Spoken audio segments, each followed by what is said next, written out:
Olá, pessoal. Eu sou Egle Vanzila e esse é o podcast Sons da Escola.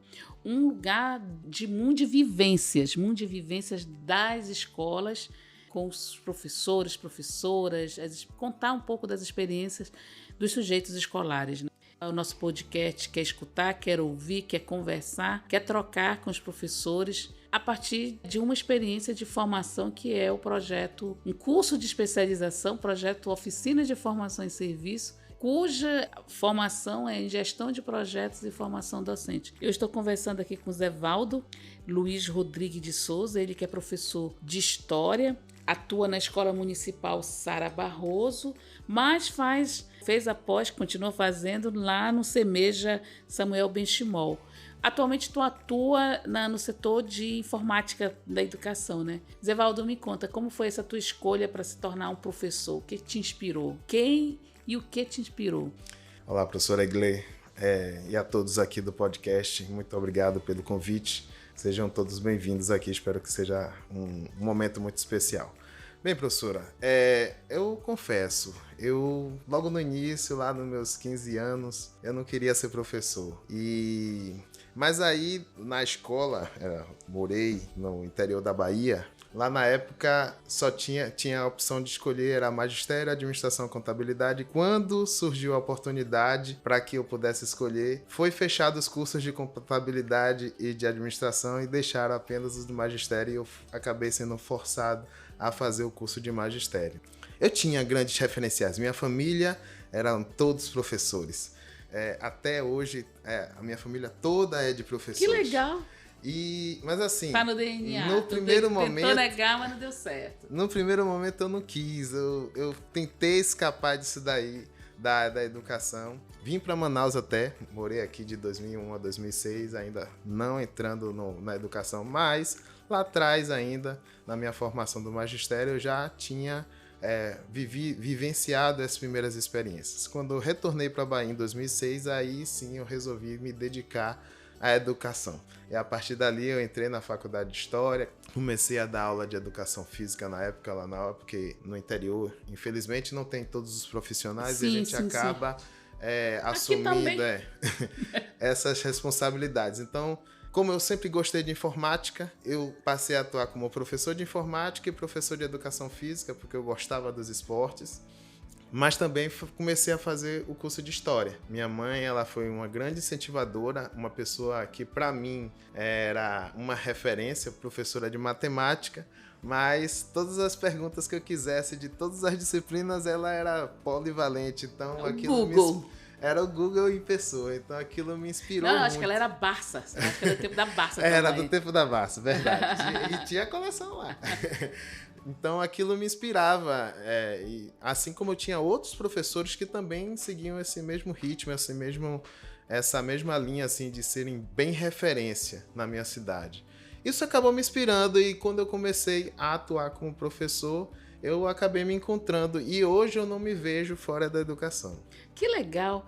E você entrou para um curso de especialização, né, um processo de formação continuada, né, que é um caminho para...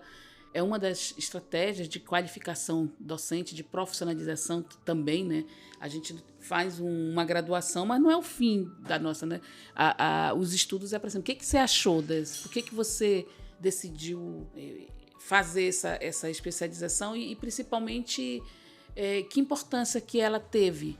Não só a especialização em si, essa especialização, mas a formação continuada. Qual a importância que tu tens?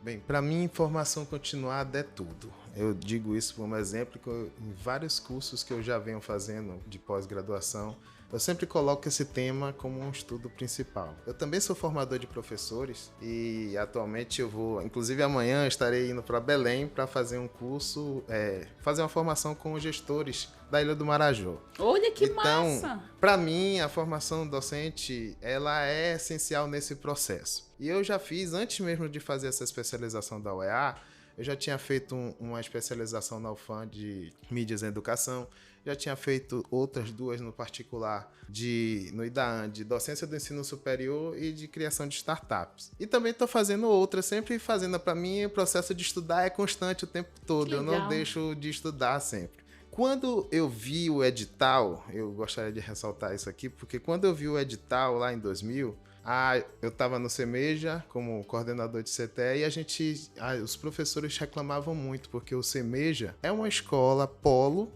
da educação de jovens e adultos aqui em Manaus, na rede municipal. Lá acontecem as formações de professores, mas naquele período, não sei atualmente, os professores do CEMEJA não faziam parte da formação. Eles eram excluídos desse processo. Então, quando eu vi o edital, eu falei assim, e a gente estava iniciando um processo, que era o processo do projeto piloto da educação de jovens e adultos semipresencial. Os alunos iriam 2 dias, os outros dias no portal. Eu estava lá justamente por causa da minha experiência de informática, educação, à distância e tal, e eu daria suporte aos alunos nessa parte do digital. E aí, quando eu vi aquilo, eu vi que a gente não tinha, os professores reclamavam e aí eu falei assim, essa daqui vai ser na escola, vai ser muito legal, os professores terão a oportunidade de discutir, de debater, da gente tentar ganhar novas experiências. Eu peguei e falei com o gestor e falei com todo mundo que eu podia para poder a gente conseguir fazer com que a pós contemplasse o CEMEJA. A gente foram lá, a gente fizeram a entrevista, a gente passou pelos processos que deveriam passar, o CEMEJA foi contemplado e a gente teve uma oportunidade única de discutir a realidade do CEMEJA na formação continuada do projeto Oficina Formação e Serviço. Isso para mim foi show, porque eu sei o quanto é difícil para o professor, às vezes, sair da escola para poder fazer uma formação. Se qualificar, sem condições temporais. Exatamente. E aí, quando eu percebi que isso daí poderia ser feito na escola, com apoio da UEA, com apoio dos estudantes que poderiam estar lá na sala de aula junto com os alunos, que eles pudessem vivenciar também uma nova experiência com outros atores, para mim, isso dali encaixava muito bem na ideia de formação e serviço, de qualificação profissional que eu enxergo que as secretarias de educação deveriam priorizar. Isso daí deveria ser a prioridade da formação e serviço, da formação continuada pelas secretarias, e não o modelo atual que eu vejo, que é só de ir lá, faz uma palestra e vai embora. Isso daí para mim não faz sentido. Faz sentido para mim estar na escola junto com os professores, junto com os alunos, entendendo a realidade e tentando construir um projeto conjunto. Então, para mim, isso fez sentido e era o que eu queria naquele momento para que meus colegas pudessem refletir. Chegamos nessa escola, né? Como é que foi depois? Porque essa especialização, ela trabalha com uma ferramenta, né? Que é a metodologia de projetos. Que a ideia é que a gente possa desenvolver esses projetos em sala de aula. Qual foi o teu projeto de aprendizagem? Como foi que você desenvolveu ele na escola? Bem, nossa equipe, a gente fez uma organização em equipe. Lá a gente pensou um projeto voltado para a realidade amazônica. A gente conversou com os alunos eles optaram, a gente apresentou vários projetos da Amazônia e vários assuntos, temáticas referentes à Amazônia, e os alunos optaram pelas plantas medicinais. Olha, é verdade, eu vi esse. Eles queriam conhecer um pouco mais sobre esse assunto, queriam aprender, queriam desenvolver as ações em cima dessa temática. Então a gente dividiu, o grupo era bem diverso, de professores com várias realidades e várias especialidades, então cada um foi assumindo ali uma responsabilidade no projeto, junto com os alunos. Tinha professor de biologia. Exato. Né? Eu de história, professor de biologia, professor de inglês, uma que era pedagoga. Então a gente foi acabando contemplando as experiências que cada um e trazendo também as próprias experiências dos alunos. Isso foi bacana, foi marcante. Isso é legal, porque o projeto ele tem uma pegada de estar próximo da realidade dos alunos, né? E a escola, o CEMEJA, fica numa região periférica da cidade de Manaus. E eu achei, inclusive, uma das coisas curiosas, por que será que eles escolheram plantas medicinais, né? Eu fiquei tentando, né? Quais são os interesses dos alunos para isso? Às vezes é o caminho da cura de muitos, né? Porque a questão do acesso a uma farmácia que vai te dar um remédio para uma dor de cabeça, enfim, Às vezes são as condições, às vezes é uma relação ancestral, né? De repente Sim. é trazido dos avós, da mãe que foi passando. Mas eu achei muito curioso essa escolha, né? Assim, porque de tantos temas eles escolheram isso. Eu acredito, professora, que pelo que eu conversei com eles, era muito mais essa ligação que você acabou, primeiro, de ancestralidade, segundo, tinha alguns alunos lá que realmente gostavam do tema, você percebia que eles eram mais interativos, porque eles conheciam. E quando surgia alguma coisa que eles não sabiam, que a gente fez um mapa, por exemplo, do horário qual era o melhor horário para se tomar um chá de determinada planta para poder curar de acordo com a ciência, de acordo com outros estudos. E eles ficaram muito empolgados com isso de querer saber o que era melhor tal, porque eles não conheciam. E até a gente mesmo, alguns professores, a gente não conhecia. Então foi um aprendizado coletivo, não só dos alunos, como nós também, professores, acabamos ganhando em conhecimento nesse projeto, que partiu deles, né? Assim como a gente, né, nem todo remédio, tem remédio que você tem que comer só depois do almoço, Sim. Tem outros que é só à noite. As ervas medicinais também têm essa lógica, essa estrutura. Exatamente, e esse foi um ponto que eles gostaram muito de querer conhecer. O outro ponto que eu também acredito que foi essencial nesse processo foi justamente a facilidade de acesso às plantas, às medicinais. Diferente dos remédios hoje que, infelizmente, nem todo mundo dispõe de recursos financeiros para poder adquirir um remédio em determinadas situações. Então, conhecer as plantas medicinais e principalmente conhecer as plantas medicinais da Amazônia, porque a gente deu esse enfoque, né? A gente tem hoje aqui no Amazonas plantas medicinais que não são daqui, mas que são vendidas como se fossem. Mas a gente deixou isso bem claro. Tem essas e tem essas, a gente queria que eles entendessem esse detalhe. Entendi. E o que eu vejo tu falando com uma certa potência, assim, alegria, né? O que te torna feliz dentro da escola? Para mim é o aprendizado dos alunos. Eu fico muito feliz, inclusive, após esse momento de experiência que eu tive com o projeto, eu já vinha, ao longo da minha carreira, são quase 24 anos dando aula, eu venho já fazendo atividade com projetos na sala de aula. Mas após esse momento de viver a experiência, de seguir o passo a passo ali, eu apliquei agora, estou aplicando inclusive. Olha que legal!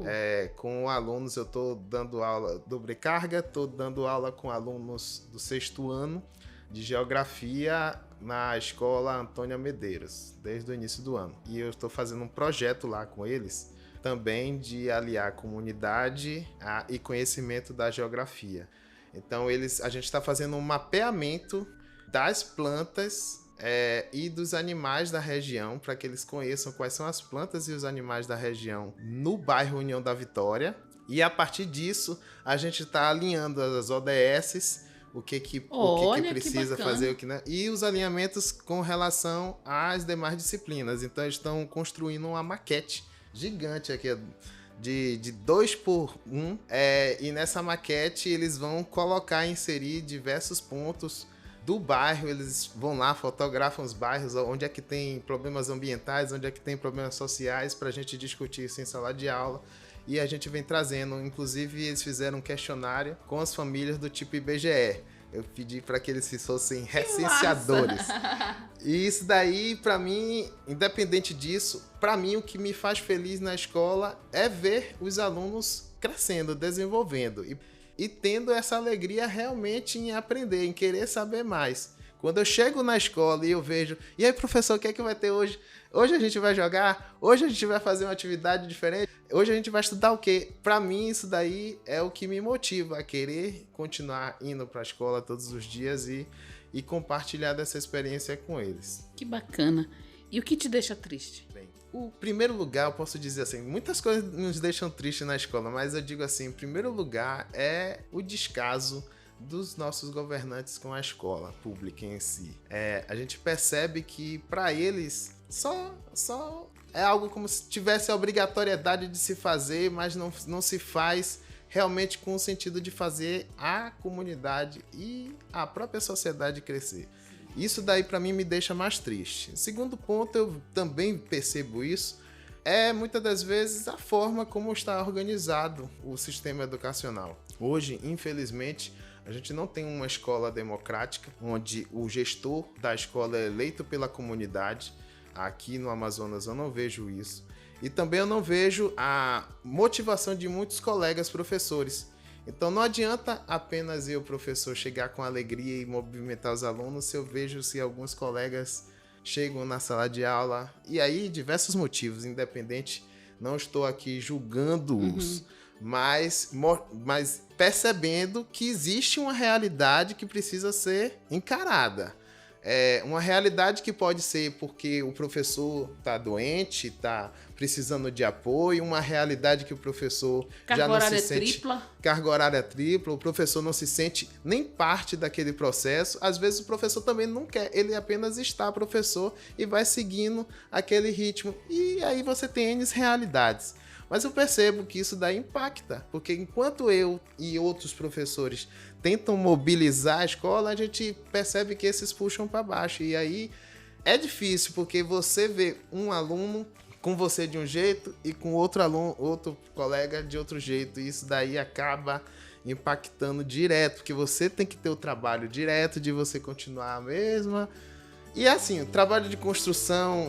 Eu não digo nem de construção, né? Porque eu discordo muito dessa ideia de que a escola constrói molda o ser humano. Eu discordo dessa ideia. Para mim, a gente está em constante aprendizado mútuo. Não só eu estou lá para poder aprender, fazer os alunos aprender sobre determinado conhecimento, como eu também estou aprendendo com eles o tempo todo. Esse é um dos pontos que eu acho que é importante. A gente precisa pensar coletivamente, precisa agir enquanto um coletivo. E, infelizmente, eu percebo que existem alguns que acham, eu sou o detentor do poder, eu sou o detentor do conhecimento, vou lá. Da minha área, eu domino e deixa comigo. Ponto final.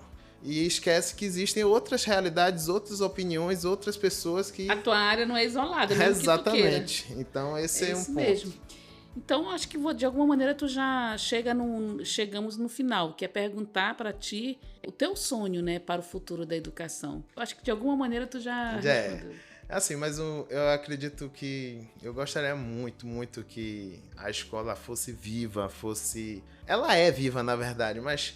fosse viva em diversidade, onde você pudesse entrar nela e você pudesse ver as paredes das escolas falando por si só. Hoje eu chego na escola e já chego tudo azul, branco. Para mim, parede tem que falar, tem que olhar os projetos dos alunos, tem que estar mostrando conhecimento o tempo todo. Quer dar uma escola com uma asepsia toda limpinha. Toda, né? Entendeu? Assim, escola é vida nesse sentido. Nas paredes falam, os alunos falam. Essa mania das pessoas quererem que os alunos fiquem todos sentadinhos, assim, olhando, um enfileirado. Então, assim, eu gostaria muito de viver uma escola que realmente fosse viva em toda a sua concepção, onde os professores se juntassem para poder fazer um projeto onde os alunos pudessem estar ali alimentando, criando experiências, ele aprendendo o que fosse essencial, o que é básico, o que é basilar e que precisa, mas também tendo oportunidades de criar suas próprias experiências. Então, para mim, seria a escola ideal, a escola top. Eu ia gostar muito disso. Eu acho que eu ia gostar dessa escola também. Zevaldo, muito obrigado por ter aceitado o nosso convite. Foi um prazer enorme te ouvir, uma honra também saber dessas tuas experiências e como isso muda a vida das pessoas. Muda sim. A gente é que não acompanha, mas que muda. No futuro vão dizer, professor, olha onde é que eu estou. É tão bacana quando a gente escuta isso de alguns alunos, né? Sim. Eu encontro com alguns na rua, professora, você não lembra de mim e tal. Então, muito obrigado por estar aqui com a gente. Muito obrigado, professora Iglê, muito obrigado ao LEPET, ao UEA e a todos os professores que fizeram parte aqui desse projeto maravilhoso, que é o projeto de Oficina Formação e Serviço junto com o CEMED. É isso aí, gente. Muito obrigada. Até mais.